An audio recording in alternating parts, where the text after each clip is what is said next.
Good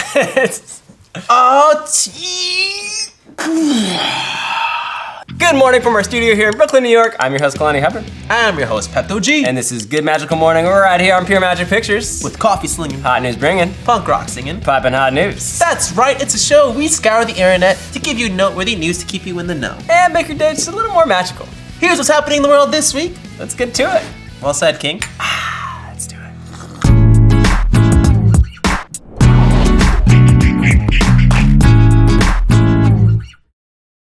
Well, Skyhoshi Anime Girl is well on its way, and we had the wonderful pleasure of sitting down with Mr. Chris Richards himself to talk about the movie and the character he plays, Mr. Mario.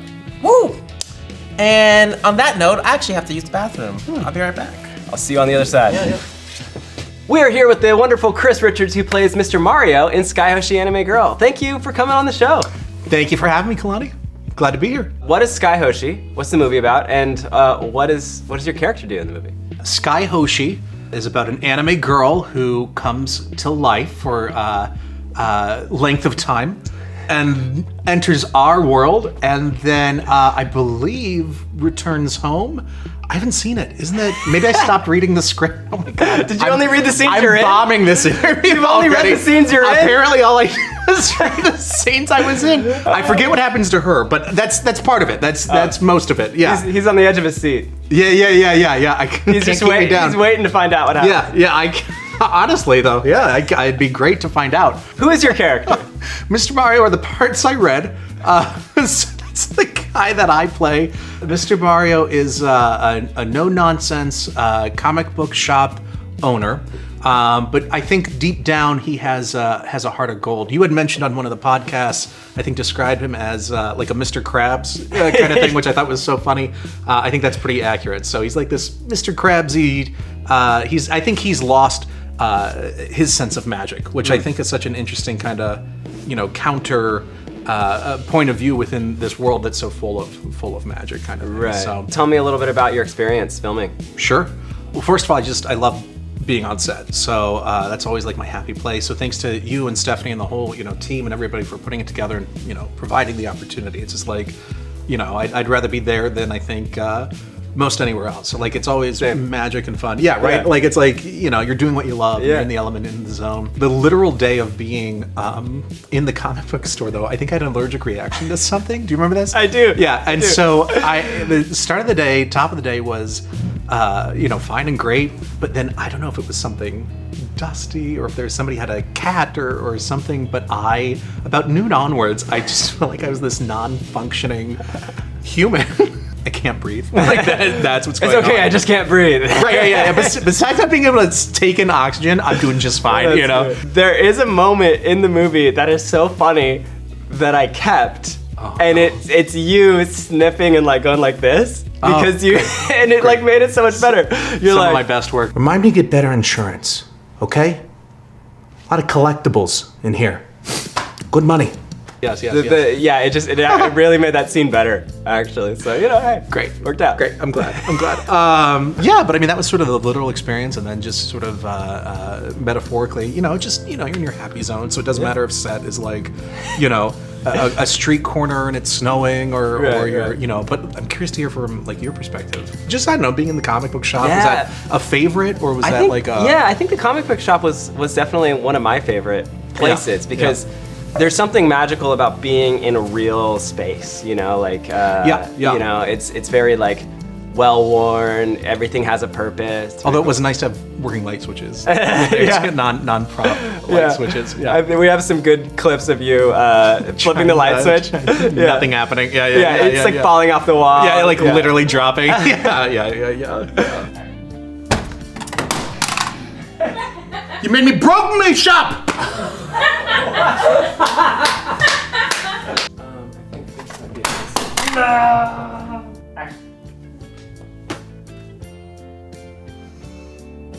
Your character, Mr. Mario, is I think one of the funniest characters in the movie. He has a lot of the zingers, a lot of the funny lines. Your character itself is just a funny guy, Yeah. I remember filming and we have a script and then you get the award. Options. You get the award for being like the most off script. And it was great though because it's not like I was like stay to script and you're like it always sounds like a bad thing. Yeah, no, it's a good thing. You're like, oh gosh, yeah. So it was just so fun for all of us to be like, okay, let's grab one on script. Okay, now we got it on book. Now go wild. And then we would get take after take of you just going crazy with these hilarious different variations of jokes and stuff. And it was so funny because it was so hard to edit the movie because there were so many jokes. Sorry. And I was like, which joke do I put in here? Because I can only choose one at the end of the day. So it's a good problem to have. And action. You're all like tweaking out or something. Like a coked up ferret. It's a face my 5-year-old niece makes when she craps herself. She gets all wiggly. Did you crap yourself? I don't smell nothing, but don't make me check, all right, kid? You lock up, okay? And don't crap yourself. Attaboy. Okay, that did not hurt. Calm down. Okay. That did not hurt. Calm down. It's fun, right? I really think comedy's such an art form, and I hope to be a good practitioner of it, right? And so there's certain elements where it's really trying to work off of, right, the moment or the beat or the script, the tool that's provided initially by the writer director, and then, right, you sort of magnify, you amplify, and just sort of see what you can get away with, So where can all of our viewers find you if they want more Mr. Mario in their lives? Where's a good place? Oh, no one wants that. But I'm on Instagram, okay. I guess. I'm at This Is Chris Richards. Oh. I don't tweet. I'm not a Twitter. We don't tweet. Well, Chris, thank you so much for being on the show. It was so good talking to you about Sky Hoshi and all the other awesome stuff you got going on. Thank you. I appreciate being here. Appreciate working with you guys. It's awesome. Can't wait to see it. You'll find out how it ends. Yeah. You never read the script. I never read the other parts of the script. They're gonna hate me. It's gonna seem terrible. God. Well, it was a wonderful time talking to Chris. Sorry, I guess Pep's still in the... Wait, I'm here. I'm here. Don't fret. It's okay. I'm here. We did the whole interview. Where were you? Are you serious? It's done? Yes! Whoa. Chris came and left. We're good. Were you in the... Feel 10 pounds lighter, but I'm good. Next story. Our first story today, Starbucks is serving up steaming oil. Olive oil, that is, partnering with Partana, a Sicilian company known for olive oil. The famous Seattle coffee company recently premiered a new line of beverages called Oledo, exclusively in Milan. This spring, Starbucks locations in Southern California will feature the new menu items, followed by Japan and the UK and later this year. There's the Oledo Cafe Latte, a light blonde espresso roast that's described as deliciously lush. The Oledo Iced Shaken Espresso, sweetened with notes of hazelnut and creamy oat milk, and the Oledo Golden Foam Cold Brew. Ooh, that sounds good. In which the inviting aroma of olive oil, very, very nice, creates a subtle sweetness. According to Starbucks CEO Howard Schultz, the cultivation and processing of olives is similar to that of coffee beans, and that two natural products have a texture and flavor that complement one another nicely. Coffee drinkers can find out later this spring when the Oledo comes to America. Never thought somebody would combine like oil with coffee. You know, like olive oil with coffee. I'm interested. Yeah, Leave it to Starbucks to create a drink with even more fat content. Yeah, Starbucks. Starbucks is actually low-key not that bad when it comes to coffee. Yes, I know. I am a coffee connoisseur, and Starbucks You're gets losing a lot your of hate. credibility, man. Starbucks gets too much hate. Yes, there are a bunch of conniving, corporate greedy buttholes. But if you want a quick, clean cold brew, they have it. Don't judge me. Judged. Okay. Moving on to our next story today, Slack's AI chatbot will talk to your colleagues for you. The popular business messaging app Slack, which I hate using, will be adding ChatGPT to their user interface. Instead of typing out a response, users will see an icon that they can tap on to have the artificial intelligence draft a reply for them. The bot can also help find information about many topics using research tools and can summarize threads so you don't have to read through every message. I don't know, man. Dude, this app is like every passive-aggressive person's favorite thing ever. Slack's parent company, Salesforce, is integrating Chapter GPT into their app while simultaneously creating its own Einstein GPT for customer relationship management software. Several companies, including Microsoft, Google, and Meta, are getting in on the AI chatbot game, but reactions have been mixed. Many see it as a useful time-saving tool, while others lament that they can type faster than the chatbot can formulate a response. Aaron, this is what AI is gonna be. It's gonna be a bunch of AI bots texting a bunch of stuff, and then a bunch of AI bots on the other side reading it for people, and so all of a sudden it's just gonna be AI like sending messages to each other, and then reading it, and then sending messages back, and then nobody's ever gonna talk to each other. Dude, people will be more and more isolated than they are right now because of the internet. Man, take off your shoes and stand in a grass patch. I feel like, Kalai, I must say, some of our, some of these stories that we get, I feel like the AI situation is becoming a little more concerning when we do stories on AI. Haven't they watched Jurassic Park? Yeah, honestly, I feel like just because you can doesn't mean you should. Exactly. It's coming for us. Moving on to our third story today. Blink-182 postponed tour due to hand injury. Oh, I hate to hear it. Man, that happens. It happens to the best of us, for sure. Without these bad boys, you ain't playing any show. It's true. Travis Barker, the legendary drummer for Blink-182, and I mean that to a halt.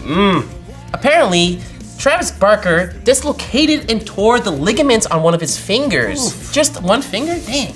During a rehearsal for the band's upcoming reunion tour. The tour was set to begin with shows in Mexico and South America throughout March and April. However, the injury forced the band to cancel the first leg of the shows. Oof. Well, Travis posted on social media that he has undergone surgery and set to make a full recovery, which is amazing. The tour has been delayed until May 4th and will now set off with a show in St. Paul, Minnesota, followed by performances throughout North America and Europe. So, Blink will be back at it. Dude, seeing him live was incredible. Yeah, I remember now. It was just, to see that this little guy with like a drum set that's this big, and he's just, yeah, he's so epic. I love it. He's doing this. That's about right. I just wanted to play in Brooklyn and also make tickets that I can actually afford. Our fourth story today, Pokemon Go Plus. That's right. It has plus in the name twice. Yes, that is correct. Nintendo released its latest Pokemon Go peripheral, a carryable puck called the Plus. Yes. Unlike the Pokemon Go Plus Bluetooth bracelet, a new device is not wearable. However, it will track the steps taken in order to help users hatch eggs, as well as automatically throw Pokeballs and spin Pokestops as you pass by them.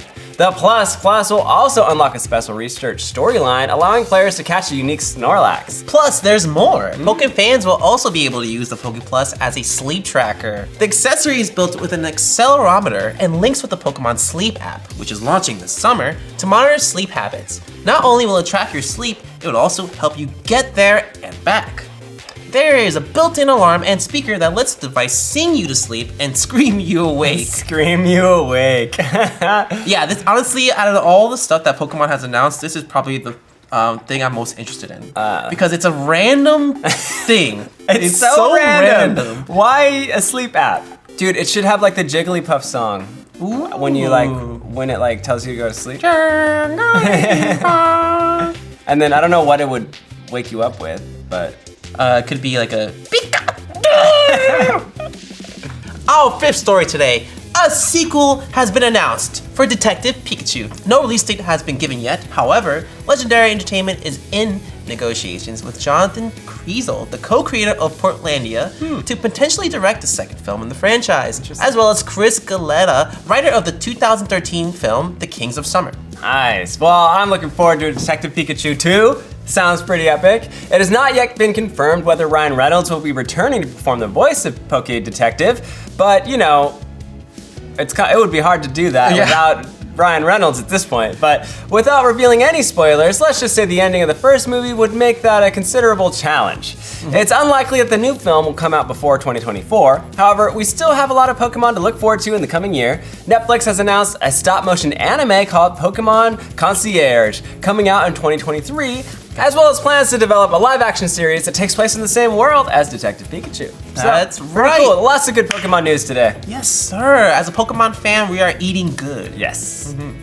I gotta say, I do want as a Pokemon fan in the future is a legit Netflix Pokemon TV show. That would be dope. So hopefully it comes about with this new Pokemon, what do you call it? Is there a trailer? Concierge? Yeah, is there a trailer? I'd love to see it. Let's check out Pokemon Concierge. Let's do it. ここは Pokemon ポケモ Resort. ンリゾート Look at the animation, it's dope. ポケモン Pokemon た are ち the が guests. お客様として訪れる場所 It looks really clay, like a clay animation. Yeah, it really Oh, I does. love it. これ That は was it. That's it, that's a teaser. Ah, That's such a tease. That was just a straight up tease. You know, it'd be even cooler if they made a Pokemon movie that was like adult, like rated R. You know what I mean? So instead of like, oh, going on an adventure and catching Pokemon, it's like I'm in the freaking jungle and I can get eaten by a freaking Charizard at any moment. I would watch that. Yeah, 100%. Dude, it's like Jurassic Park, but like Pokemon. Pokemon Park. We just made it. Done. I'd watch that. Yes. Don't steal it, Pokemon. Yeah, don't steal our idea. Well, Kalani, that was fun. Good times. That's it for our show this week. We hope we were able to bring a little more magic with your morning news with some coffee slinging, Hot news bringing. punk rock singing. Piping hot news. We'll catch you next Monday right here on Pure Magic Pictures, and as always, Have a good magical morning. Like how we switched lines. Yeah, don't steal our idea. I swear, we have all these good It's like ideas. our idea. It's like literally their thing. Don't steal my idea. We have all these amazing ideas. We just need like money to like. Now's the time of this show where you Venmo us money to make this Pokemon movie.